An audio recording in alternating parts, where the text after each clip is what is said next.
এ টাকা রেডি কর, টাকা রেডি কর, টাকা রেডি কর। যতই শীত পড়ুক বুঝিস নি, আমি ওই হাফ হাতা স্যান্ডো গেঞ্জি গাদ্দায় ঘুরি। আমিও তো দিছি এই দেয়া। সকালে একটা হাঁসের ডিম মারছি, 6 প্যাক। সকালে 5টা হাঁসের ডিম মারছি। এই দেখ বডি দেখ, বডি দেখ। এই জন্যই শুকিয়ে যাচ্ছ তুই দিন দিন। ওটা সোহেল যার মনে না, হ্যাঁ ওটা তো শুয়েলি দেখ। দেখছি ঠাটা পড়া রোদের মধ্যে ওই কম্বল গাদ্দা ওটি বসে আছে। কি দাঁড় মোড়া দেখ। এক বুদ্ধি করি তো, ওই শালা হয় আজকে পুকুরের মধ্যে ফাইল দেবো, আর না হয় ওর সাথে বাজি লাগবো, যে তো প্রতিটা ডুবকিতে 500 টাকা করে দেবো। ফাইল দিলে হবে না, বাজি লাগালে কি। বুদ্ধি করে মার মগ। হ্যাঁ বুদ্ধি করে।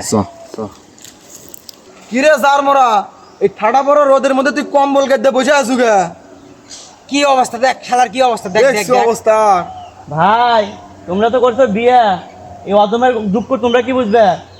রোদের মধ্যে কি আর শীতের মধ্যে তুই কি? তো এমনিতে 17-18 দিন হলে ডুব দিস না রে, তোর বাপের তো সব শুনে আসনো আমরা। সারা সামান নাকি? ভাই মিছে কথা না কমায়া কইন। কে কথা আমি 16-17 দিন ধরে গোসল করি না, আমি আজকে 10 দিন ধরে গোসল করি না। হয় হয় রে শালা, কি সামার রে 10 দিন হলে বলে গোসল করে না। সেটা আবার বুক ফুলে করছে মানুষের কাছে। দেখছু কাট শালা সামার। তোর সাথে একটা বাজি খেলবো তুই? কি বাজি? শোন, তুই এখন এই পুকুরে নেমে যে কটা ডুবকি দেবো, ডুবকি প্রতি 100 টাকা। কি সত্যি নাকি? ডুবকি বলতে 100 টাকা? কিরে কিসের বালের একটা দুইটা? আমি 50টা ডুব দেবো, টাকা 5000 রেডি কর। আরে পাগলা, টাকা টেনশন তোর কোয়া লাগবে না। এই দেখ ক্যাশ টাকা কত নেবো, তুই ডুবকি দে।